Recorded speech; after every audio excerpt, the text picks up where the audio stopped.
Fritz Kaufmann, CEO of the Intelligence Support Against Poaching in response to the allegations, confirmed that over 2 million was received in 2019 for an educational facility of which construction is still underway. Kaufmann also confirmed that 1.4 million was paid to the construction project manager and the ISAP head of operations. As we've said before, the donations received were for the construction of the ISAP facility in the Zondupa region.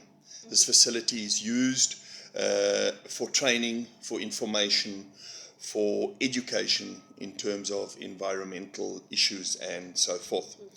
This was endorsed by our funders to build that facility.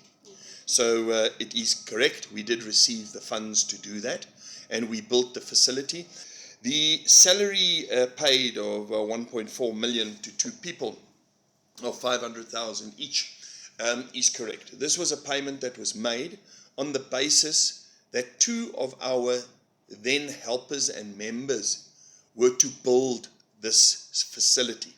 So we needed to remunerate them, otherwise we needed to basically get in outside contractors to basically build the facility at a far higher price than us ourselves. So one cannot basically ask somebody to spend 1.5 years doing things for nothing. So that was negotiated even on board level with them to be basically full-time and to basically charge for their services rendered. We stand for intelligence support against poaching. We do not have physically people on the ground. So it doesn't mean we've got, let's say, boots on the ground. We don't have boots on the ground. What we do is that we gather information from people talking, and we give that to the authorities to handle. That is where our job stops. We are not a policing organization or anything like that. We're a public NGO, but we would like a platform where people can give us information and we give it to the authorities. How the authorities handle that.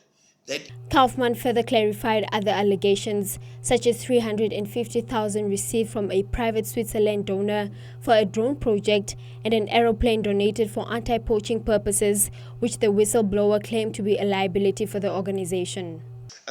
If we take an aircraft that stands, the cost of that is very, very high.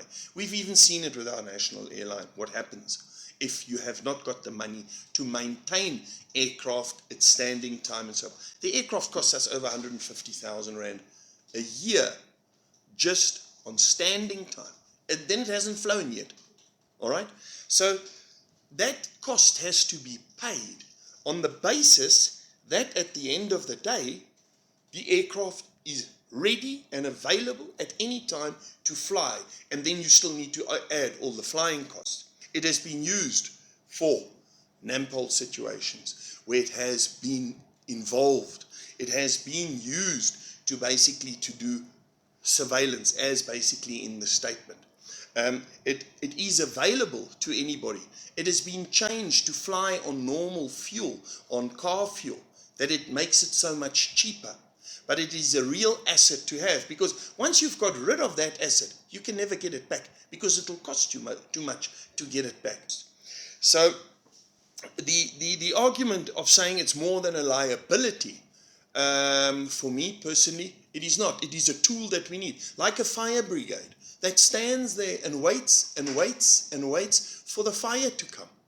Yes, we did receive funds for the drones. Yes, we've got the drones. The drones have been used with NAMPOL, with all sorts of organizations. We've even made them available for crime scene seminar, wildlife crime scene seminars, that you can basically film the crime scene from above. So that is there, yes, and it is used. Kaufmann also confirmed that the company's books were not audited for 3 years due to information that still needed to be verified. He, however, notes that audits are now in progress and audited financial statements will be made available once completed.